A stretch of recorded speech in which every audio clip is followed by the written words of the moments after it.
4 जनवरी साल 2011 पंजाब के गवर्नर सुलेमान तसीर इस्लामाबाद की कोहसार मार्केट के एक रेस्टोरेंट से खाना खाकर निकलते हैं। उनके सिक्योरिटी गार्ड्स उन्हें चारों तरफ से प्रोटेक्ट कर रहे होते हैं कि अचानक उन्हीं का ही एक गार्ड उन पर अपनी सरकारी गन से 28 गोलियां चलाकर उनका कत्ल कर देता है। इस गार्ड का नाम मलिक मुमताज हुसैन कादरी था। हैरानी वाली बात ये थी कि मुमताज हुसैन कादरी गोलियां चलाने के बाद भागा नहीं, बल्कि उसने खुद ही फौरन सरेंडर कर दिया और खुद को मर्डर वेपन के साथ पुलिस के हवाले कर दिया। मुमताज कादरी का कहना था कि उसने ये कत्ल इसलिए किया है क्योंकि सुलेमान तसीर ने मजहब इस्लाम के बारे में गुस्ताखाना अल्फाज इस्तेमाल किए हैं और साथ में इसने आसिया बीबी की हमायत की थी। सुलेमान तसीर मर तो चुका था, लेकिन अभी कहानी यहाँ खत्म नहीं हुई, क्योंकि इसके बाद पूरे पाकिस्तान में जो दंगे फसाद हुए, इसने एक बार पूरे पाकिस्तान को हिला कर रख दिया। आज शायद ही पाकिस्तान में कोई ऐसा हो कि जिसे मुमताज कादरी या खादिम हुसैन रिजवी के बारे में ना पता हो, लेकिन इस केस के बारे में आज भी बहुत सारी बातें ऐसी हैं कि जो पोशीदा हैं। जैसे आसिया बीबी को सपोर्ट करने वाले बस एक सुलेमान तसीर अकेले नहीं थे, बल्कि उनके साथ इस काम में एक और वजीर भी शामिल थे और उस दूसरे वजीर को भी इसी वजह से कत्ल कर दिया गया था। सवाल यहाँ ये उठता है दोस्तों कि वो दूसरा वजीर कौन था, आसिया बीबी कौन थी, खादिम हुसैन रिजवी कौन था और आखिर ये सारी स्टोरी शुरू कहाँ से हुई। आइए जानते हैं आज की इस वीडियो में। आपकी कहानी ये कैसे शुरू हुआ? ये सब एक झगड़ा था जो कि एक पानी के गिलास पे बहाना बना। कानून के बारे में बात कर रहे हैं कि इसमें अगर इसके असरात गलत हैं या इसको इस्तेमाल किया जा रहा है तो इस पे नजरसानी की जाए। सारे मुसलमान है, अगर मुसलमान को ऐसी बात करे तो वो तो पागल होगा, वो तो मेंटल केस होगा। मैंने समझा ये है कि ये कानून जो है, ये कानून खुदा का कानून नहीं है, इंसान का कानून है। जिसने रसूल सल्लल्लाहु अलैहि वसल्लम से इस्तेहज़ा किया उसे बदला मैं खुद लूंगा। ये खुदा ताला कह रहे तो आप उनके कानून को झुठला के कह रहे हैं कि बंदे का कानून है, खुदा का कानून नहीं है। ये नवाज शरीफ साहब ने जब मुमताज कादरी को यहाँ फांसी लगवाई थी, आपको पता है वाशिंगटन पोस्ट में अगले दिन क्या आर्टिकल था? आप क्या समझ रहे हैं? तुक्का लगा था, उसी टाइप पे फांसी हुई मुमताज कादरी को।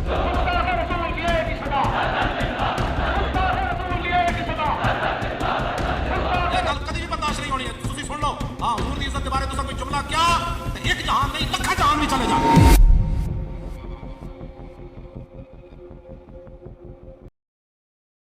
मुमताज कादरी के केस को पूरी तरह समझने के लिए जरूरी है कि हम इस आसिया बीबी के केस को अच्छी तरह समझे, क्योंकि हुआ कुछ यूं था दोस्तों कि जून साल 2009 में शेखपुरा के एक गांव में कुछ खवातीन एक खेत में काम कर रही थीं। इनमें से कुछ खवातीन मुसलमान थीं और कुछ क्रिश्चियन, और वो सारी ही खवातीन अपने अपने कामों में मसरूफ थी कि एक क्रिश्चियन औरत जिसका असल नाम आसिया नूरीन था, इसने मुसलमान औरतों के एक गिलास से पानी पी लिया और ये बात उन मुसलमान औरतों को पसंद नहीं आई और वो कहने लगी कि आसिया ने उनके गिलास को नापाक कर दिया है। और इस बात को लेकर आसिया और उन मुसलमान औरतों के दरमियान झगड़ा शुरू हो गया। लेकिन ये झगड़ा बढ़ते बढ़ते इतना बढ़ गया कि उस आसिया नामी औरत ने प्रॉफिट हजरत मोहम्मद सल्लल्लाहु अलैहि वसल्लम के बारे में कुछ तौहीन अमेज अल्फाज का इस्तेमाल कर दिया।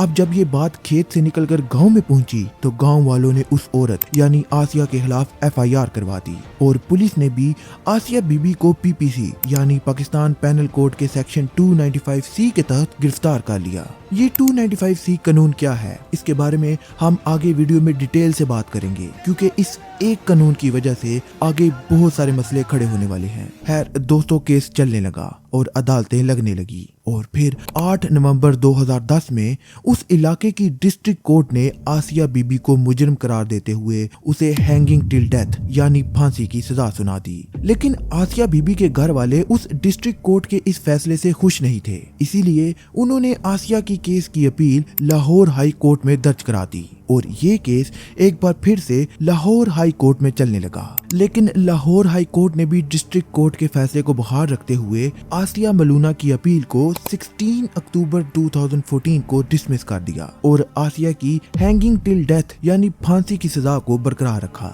2 अदालतों से फांसी की सजा मिलने के बावजूद भी आसिया के घर वाले इस केस को सुप्रीम कोर्ट में ले गए और उन्होंने अब आसिया के केस की अपील सुप्रीम कोर्ट में जमा करा दी। खैर ये केस अब जैसे जैसे आगे बढ़ रहा था, ऐसे ही इसकी हाइप भी बढ़ती जा रही थी और सिर्फ पाकिस्तान में ही नहीं बल्कि दुनिया की बड़ी बड़ी NGOs की नजर भी अब इस केस पर थी। रिपोर्ट्स के मुताबिक उस वक्त आसिया की रिहाई के लिए एक इंटरनेशनल पिटीशन सामने आई जिस पर उस टाइम 4 लाख क्रिश्चियंस के सिग्नेचर थे, जिनका कहना था कि आसिया बीबी को रिहा किया जाए। इवन के दोस्तों उस टाइम के कैथोलिक चर्च, जो कि इस दुनिया में क्रिश्चियंस का सबसे बड़ा चर्च है, कि जहां के फैसलों के आगे दुनिया के बड़े बड़े लीडर्स भी घुटने टेक देते हैं, उस चर्च के 2 पोप्स, पोप बेनेडिक्ट और पोप फ्रांसिस ने भी आसिया पर लगे चार्जेस को हटाने की अपील की। और इसी हाइप को देखते हुए पंजाब के गवर्नर सुलेमान तसीर ने इसे कैश करना चाहा और इसकी हमायत में बोलने लगे। सुलेमान तसीर अब जहां भी जाते वो इस केस के बारे में बात करते और बार बार पाकिस्तान पैनल कोड में मौजूद इस तौहीने मजहब के कानून के बारे में तनकीद भरे अल्फाज बोलते रहते। अगर इसके असरात गलत हैं या इसको इस्तेमाल किया जा रहा है तो इसमें नजरसानी की जाए।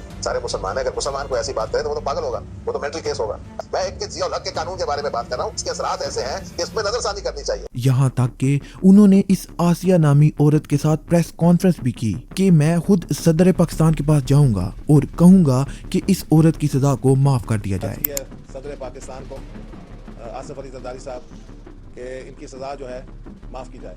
खैर अब जैसे जैसे इस केस को हाइप मिल रही थी वैसे वैसे सुलेमान तसीर को भी इनके इस तौहीने मजहब के कानून के बारे में बोलने की वजह से हाइप मिलने लगी और इसी मकबूलियत के नशे में एक दिन इन्होंने कुछ ऐसा कहा कि वो बात उनके अपने ही गार्ड से बर्दाश्त नहीं हुई और उस गार्ड यानी मलक मुमताज हुसैन कादरी ने पंजाब के गवर्नर सुलेमान तसीर को कत्ल कर दिया। जैसे मैंने वीडियो की स्टार्टिंग में बताया है कि कत्ल करने के बाद मुमताज कादरी ने कोई मज़ाहमत नहीं की और खुद को पुलिस के हवाले कर दिया। मुमताज कादरी की गिरफ्तारी के बाद उन्हें 5 दिन के रिमांड पर कस्टडी में रखा गया और फिर 9 जनवरी साल 2011 को उन्हें ATC यानी एंटी टेररिज्म कोर्ट में पेश किया गया। हैरानी वाली बात ये थी दोस्तों कि जब मुमताज कादरी को कोर्ट में पेश किया गया तब 300 वकीलों ने उन्हें प्रो बोनो की ऑफर की थी। प्रो बोनो का इस सिनेरियो में सिंपल मतलब यही है कि उन वकीलों ने खुद कहा कि हम आपका केस बिल्कुल फ्री में लड़ने के लिए तैयार हैं। खैर दोस्तों जब मुमताज कादरी को कोर्ट में पेश किया गया तो उन्होंने वहां खुद अपने मुंह से कन्फेस किया कि हाँ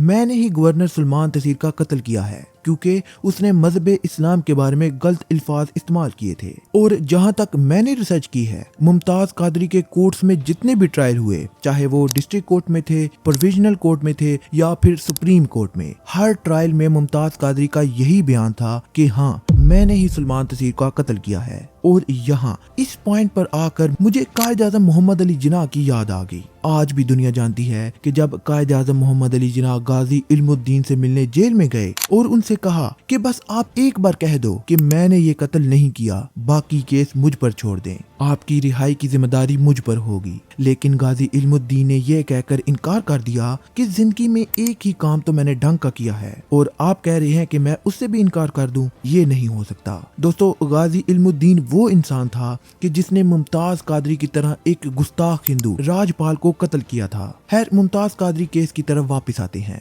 मुमताज कादरी के वकला ने कोर्ट में सुलेमान तसीर के वो न्यूज क्लिप और वो इंटरव्यू क्लिप्स भी दिखाए कि जहां वो मौजूदा तौहीने मजहब के कानून के बारे में तनकीद कर रहा था। मुमताज कादरी ने कोर्ट को ये भी बताया कि सुलेमान तसीर के कत्ल से ऐन कुछ टाइम पहले मुमताज कादरी ने उन्हें कहा कि आप इस्लाम के बारे में ऐसा ना बोला करें, लेकिन सुलेमान तसीर ने जवाब में कुछ ऐसे अल्फाज कहे कि जो शायद मैं यहाँ इस वीडियो में रिपीट भी ना कर सकूं। खैर दोस्तों इस सारी जरा और ट्रायल्स के बाद कोर्ट ने ये फैसला सुनाया कि मुमताज कादरी अपने पॉइंट को प्रूव करने में नाकाम रहा है। जो न्यूज क्लिप और इंटरव्यूज कोर्ट में पेश किए गए हैं कि जिनमें सुलेमान तसीर की तौहीन अमेज गुफ्तगू है, उनमें कोई डेट और कोई टाइमिंग मेंशन नहीं है कि ये कब की हैं। कोर्ट की जानिब से ये भी कहा गया कि सुलेमान तसीर ने डायरेक्टली या इनडायरेक्टली हजरत मोहम्मद सल्लल्लाहु अलैहि वसल्लम के बारे में कोई बात नहीं की, तो इसीलिए इन पर ये पाकिस्तान पैनल कोड की सेक्शन 295C नहीं लगती। और रही बात उन अल्फाज की कि जो सुलेमान तसीर ने मुमताज कादरी को आखिरी टाइम पर कहे थे, तो उसका कोई सबूत या कोई गवाह नहीं है और फिर इसी वजह से मुमताज कादरी को ATC यानी एंटी टेररिस्ट कोर्ट ने 1 अक्टूबर साल 2011 को 2 मरतबा मौत की सजा सुना दी। एक PPC की सेक्शन 302 के तहत कि उन्होंने कत्ल किया था और दूसरी सेक्शन 780A के तहत यानी दहशतगर्दी के लिए। कुछ लोगों ने तो ये भी कहा कि मुमताज कादरी ने सदर पाकिस्तान के आगे रहम की अपील भी की थी, लेकिन मुमताज कादरी ने खुद इस बात को मानने से इनकार कर दिया था। मैं मोहम्मद मुमताज हुसैन कादरी रज़ी अल्लाह ताला ने ना सदर को रहम की अपील की थी, ना की है और ना ही कभी सदर पाकिस्तान से रहम की अपील करूंगा। खैर, कोर्ट के इस फैसले के बाद मुमताज कादरी के वकाला ने 6 अक्टूबर 2011 को मुमताज कादरी के केस की अपील इस्लामाबाद हाई कोर्ट में दर्ज करा दी, लेकिन इसका भी कोई ठोस नतीजा नहीं निकला। इस्लामाबाद हाई कोर्ट के चीफ जस्टिस दोस्त मोहम्मद ने भी एक क्लियर कट फैसला सुनाया कि एक यूनिफॉर्म्ड ऑफिसर को कानून हाथ में लेने की इजाजत नहीं दी जा सकती। इस्लामाबाद हाई कोर्ट से भी सेम फैसले के बाद मुमताज हुसैन कादरी के वकला की जानब से अब इस केस को सुप्रीम कोर्ट में ले जाया गया कि शायद वहां जाकर ये फैसला बदल दिया जाए, लेकिन वहां से भी अक्टूबर साल 2015 में उनकी सजा को बरकरार रखा गया और फिर 29 फरवरी 2016 सुबह के 4:30 मुमताज कादरी को अडियाला जेल रावलपिंडी में फांसी दे दी गई। पाकिस्तानी हुकूमत से ज्यादा इस फांसी की खुशी उस टाइम क्रिश्चियंस ने मनाई। हुकूमत पाकिस्तान और सुप्रीम कोर्ट को ऐसा लग रहा था कि अब सब सेट हो गया है, केस खत्म हो चुका है और मुमताज कादरी को भी फांसी दी जा चुकी है। लेकिन असल तूफान अब स्टार्ट होने वाला था, क्योंकि अब यहाँ से पाकिस्तान की पॉलिटिक्स में एक बिल्कुल नया इंसान मौलाना खादिम हुसैन रिजवी निकल कर सामने आया। हुआ कुछ यूं था दोस्तों कि मुमताज कादरी का जनाजा 1 मार्च 2016 को लियाकत नेशनल बाग रावलपिंडी में पढ़ाया गया। सिक्योरिटी फोर्सेस को उम्मीद थी कि जितनी इस केस की हाइप है, कोई 20,000 से 35,000 लोग तो होंगे जो मुमताज कादरी के जनाजे को अटेंड करेंगे। लेकिन जनाजे के दिन 1 लाख से भी ज्यादा लोग मुमताज कादरी को कंधा देने के लिए आए थे। अब आप में से बहुत सारे लोग ये कहेंगे कि ये जनाजा इतना बड़ा था तो कोई न्यूज, कोई खबर या कोई वीडियो सामने क्यों नहीं आई। असल में दोस्तों पैमरा यानी Pakistan electronic media regulatory authority ने इलेक्ट्रॉनिक मीडिया यानी न्यूज चैनल्स को मुमताज कादरी के जनाजे को ब्रॉडकास्ट करने पर बैन लगा दिया था। पैमरा का कहना था कि मुमताज कादरी के जनाजे को ब्रॉडकास्ट करना पाकिस्तान कॉन्स्टिट्यूशन के आर्टिकल 19 की वायलेशन है, जिसके मुताबिक हुकूमत हर उस न्यूज, हर उस वीडियो और हर उस पिक्चर को बैन कर सकती है कि जिससे नेशनल इंटरेस्ट या हुकूमती इंटेग्रिटी को नुकसान पहुंचे। दोस्तों, मुमताज कादरी की शहादत की खबर सामने आनी ही थी कि पूरे मुल्क में इख्तिजाज और दंगे फसाद शुरू हो गए। पाकिस्तान के बड़े शहर जिनमें इस्लामाबाद, कराची, लाहौर और पेशावर शामिल हैं, वहाँ लोगों की एक बड़ी तादाद इकट्ठा होने लगी।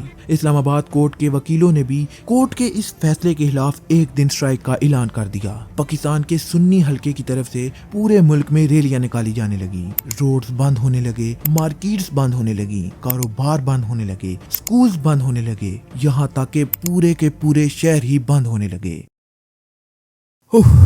लेकिन दोस्तों, इस कहानी में एक कैरेक्टर तो अभी भी मिसिंग है और वो है आसिया बीबी। आप लोग भी सोच रहे होंगे कि आखिर जिस आसिया बीबी के लिए इतना सब कुछ हुआ, पाकिस्तान बंद हुआ, मार्केट्स बंद हुए, स्कूल्स बंद हुए, कई लोगों की जानें भी गईं, आखिर वो आसिया बीबी कहाँ गई और उसका एंड क्या हुआ? दोस्तों, जिस आसिया बीबी का साथ देने की वजह से सुलेमान तसीर को कत्ल कर दिया गया था, उस आसिया को 2018 में सुप्रीम कोर्ट ने उसके जुर्म से ये कहकर बरी कर दिया कि आसिया बीबी पर लगे इल्जाम उस पर साबित ही नहीं हो सके। और वो आसिया के जिसकी वजह से पाकिस्तान की इकॉनमी एकदम बंद हो चुकी थी, वो पाकिस्तान छोड़कर कनाडा चली गई। यहाँ मेरा एक सवाल है कि अगर आसिया मुजरिम नहीं थी तो पहली 2 अदालतों ने उसे सजाए मौत की सजा क्यों सुनाई, और अगर मुजरिम थी तो फिर उसे आजाद ही क्यों किया गया? और कैसे कैसे एक गरीब लड़की, मैं किसी को डिग्रेड नहीं कर रहा, बस लॉजिकली बोल रहा हूँ कि कैसे एक खेत में काम करने वाली औरत जिसके पास कुछ नहीं था, वो आज कनाडा में सेटल्ड है। जवाब बस इतना ही है दोस्तों कि उस टाइम अदालती फैसलों को बदलना, इतने हंगामे और हालात खराब होने के बावजूद भी आसिया का मुल्क से बाहर चला जाना, सब जानते हैं कि इसके पीछे इंटरनेशनल पॉलिटिक्स का हाथ था।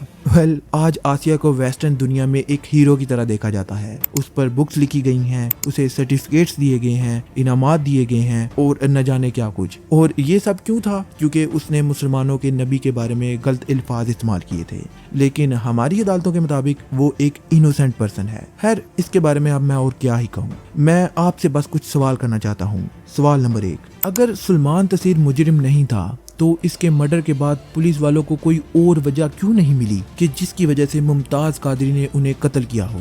सवाल नंबर 2, आसिया अगर मुजरिम नहीं थी तो पहली 2 अदालतों ने उसे सजाए मौत की सजा क्यों सुनाई थी? सवाल नंबर 3, अगर कोई इंसान किसी अकेले इंसान के सामने गुस्ताखाना अल्फाज इस्तेमाल करे तो क्या उसे गुस्ताखी नहीं माना जाएगा? सवाल नंबर 4, आसिया के पास कनाडा जाने की टिकट और बाकी पैसे कहां से आए? और सबसे आखिरी सवाल, अगर सच में आसिया ने कोई ऐसी बात की हो और एंड डे हमारे नबी ने हमसे ये पूछ लिया कि जब मेरे बारे में किसी ने बात की थी तो तुम किधर थे, तो हम उस टाइम क्या जवाब देंगे? वेल, अगर आपको अभी भी कोई डाउट, कोई क्वेश्चन, कोई प्रूफ या कुछ भी रिक्वायर्ड है तो feel free to contact me, क्योंकि कुछ पॉलिसीज और कुछ रूल्स और रेगुलेशन की वजह से बहुत सारी बातें ऐसी हैं कि जो मैं यहाँ इस वीडियो में नहीं कर सकता। और आई नो कि इस वीडियो के अभी बहुत सारे टॉपिक्स बचते हैं, जैसे 295C का कानून क्या है, उस दूसरे वजीर शहबाज भट्टी का क्या बना, TLP कैसे सामने आई, उन धरनों को कैसे रोका गया और भी बहुत कुछ। उन सब टॉपिक को मैं इस वीडियो के पार्ट 2 में कवर करूंगा।